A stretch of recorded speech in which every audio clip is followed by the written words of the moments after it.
Start करते हैं। तो आज है गो टू स्टेटमेंट, ठीक है। ये भी आपका कंट्रोल स्टेटमेंट में आता है। इससे क्या होता है कि जो नॉर्मल आपका फ्लो, हम लोग फ्लो चार्ट बनाते थे, अगर हम गो टू स्टेटमेंट डालेंगे तो वो कुछ स्टेप को स्किप करेगा, या फिर आप कह सकते हैं कि जहाँ पे हमको अपने प्रोग्राम काउंटर को जहाँ भेजना होगा, मतलब जिस स्टेटमेंट पे कंट्रोल ट्रांसफ़र करना होगा, वहाँ पे आपका वो चला जाएगा, ठीक है। जैसे कि अभी तक हम लोग जितना भी इफ एल्स पढ़े, आपका कंडीशनल ऑपरेटर्स देखे, या जो आपका टर्नरी ऑपरेटर था, वो सब क्या था कि उसमें कंडीशन हम लोग चेक करते थे। अगर कंडीशन ट्रू होता था उसके बाद ही मेरा कंट्रोल चेंज होता था। जैसे कि इफ में कंडीशन ट्रू हुआ तो इफ ब्लॉक में जाता था, अगर फॉल्स हुआ तो एल्स ब्लॉक में जाता था। तो वो सब क्या था, कंडीशनल था, ठीक है। और गो टू स्टेटमेंट जो है ये आपका अनकंडीशनल है, मतलब इसमें कंडीशन चेक नहीं करता है, डायरेक्ट अगर वहाँ पे कंट्रोल मिला जाएगा उस स्टेटमेंट पे, वो ट्रांसफ़र हो जाएगा दूसरे स्टेटमेंट पे, ठीक है।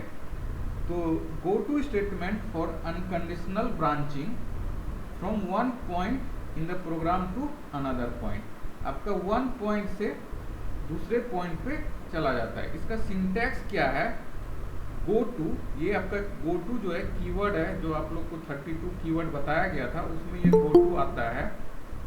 someone are requesting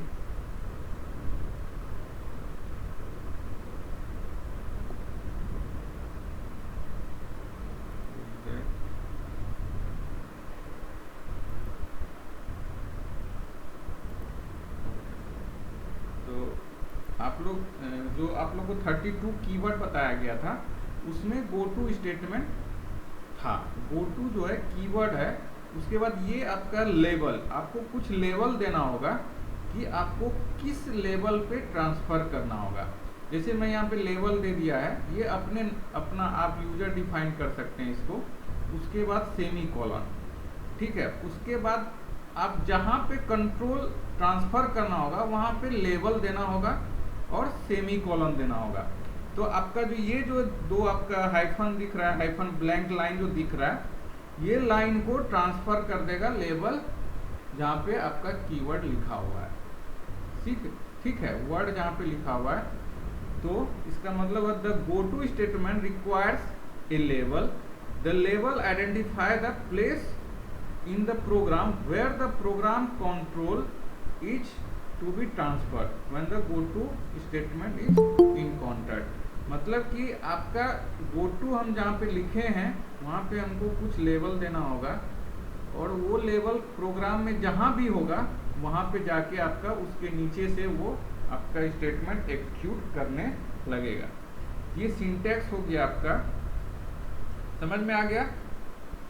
ये अलग सा कंसेप्ट है, जैसे होता नहीं है कि आपको कुछ पॉइंट्स दे दिए, इस पॉइंट से उठ के दूसरे पॉइंट्स पे जाना है, ये चीज़ हो गया आपका गो टू स्टेटमेंट। जैसे कि देखिए यहाँ ये एक प्रोग्राम में एग्जांपल लिया हूँ, इसमें क्या है, आपका printf enter value for I, scanf I का वैल्यू ले लिए।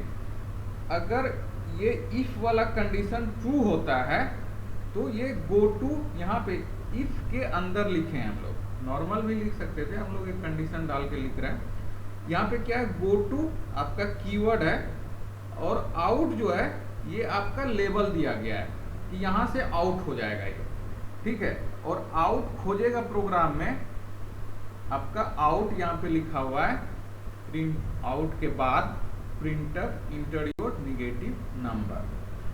तो ये चीज आपका, ये आपका अनकंडीशनल ब्रांचिंग हो गया यहाँ पे, या unconditional counter change, program counter change हो गया, कंट्रोल जो है आपका जंप हो गया, बाहर चला गया ये, ठीक है। जहाँ पे ये आउट लिखा रहेगा वहाँ पे चला जाएगा। हम लोग इसको देख के भी करेंगे, प्रोग्राम भी करेंगे, समझ आ गया। इसका सिंटैक्स ये है, गो टू, उसके बाद लेवल, सेमी कॉलन, ठीक है। और जहाँ पे वो लेवल हम लोग लिखेंगे वहाँ पे कॉलन देना है। ये 3 चीज आपको ध्यान देना है। ये आपका कीवर्ड है, ठीक है, समझ में आ गया। देखिए एक और, जैसे स्क्वायर द नंबर, कोई स्क्वायर निकालना है, उसका हम लोग ये प्रोग्राम लिख रहे हैं कि कोई नंबर आपको इंटर किए और वहाँ पे उसका स्क्वायर निकालना है। नॉर्मल सा एक प्रोग्राम में लिख लिया हूँ यहाँ पे, ठीक है। जैसे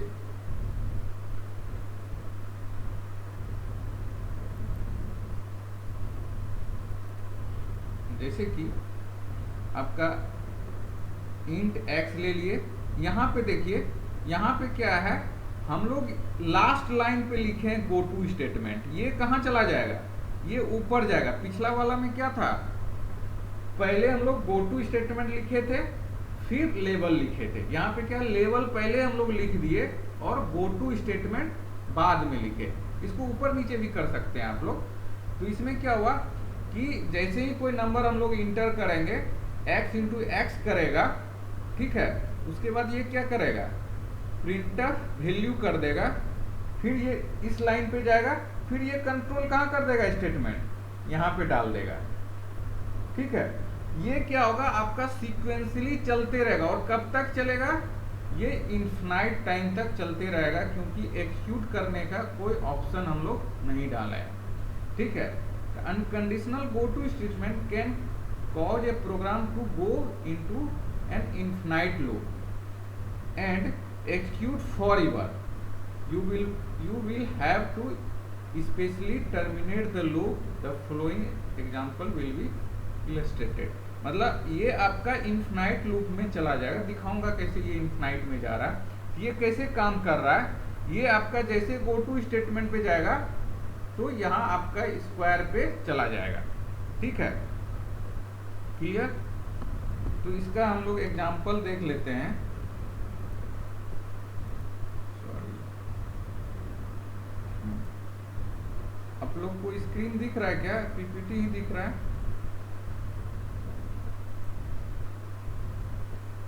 सर? दूसरा यस सर। Okay, 1 second.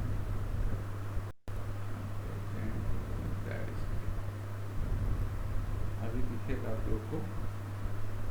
तो मैं ये प्रोग्राम आप लोग को गो का स्टेटमेंट का प्रोग्राम जो, माइक ऑफ कर लीजिए,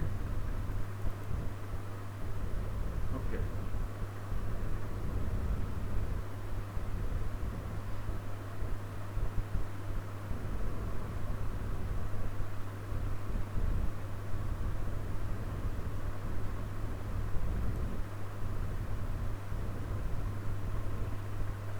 सबको दिख रहा है ना विंडो? यहाँ पे मैं आपको एक प्रोग्राम लिख देता हूँ, गो स्टेटमेंट।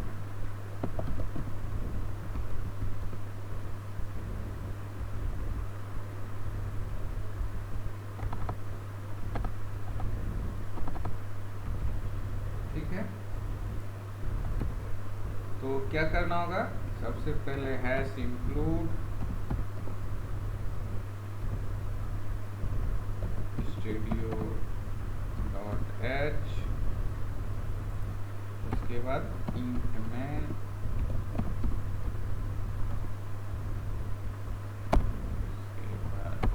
यहाँ पे मैं क्या कर रहा हूँ, एक int x वेरिएबल ले रहा हूँ, ठीक है।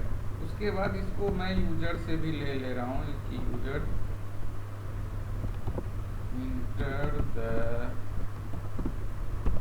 वैल्यू ऑफ x, ठीक है। इसमें क्या गड़बड़ हो गया, मैं इसमें डबल कोट नहीं दिया, ठीक है, कोट दे देता हूँ, ठीक है।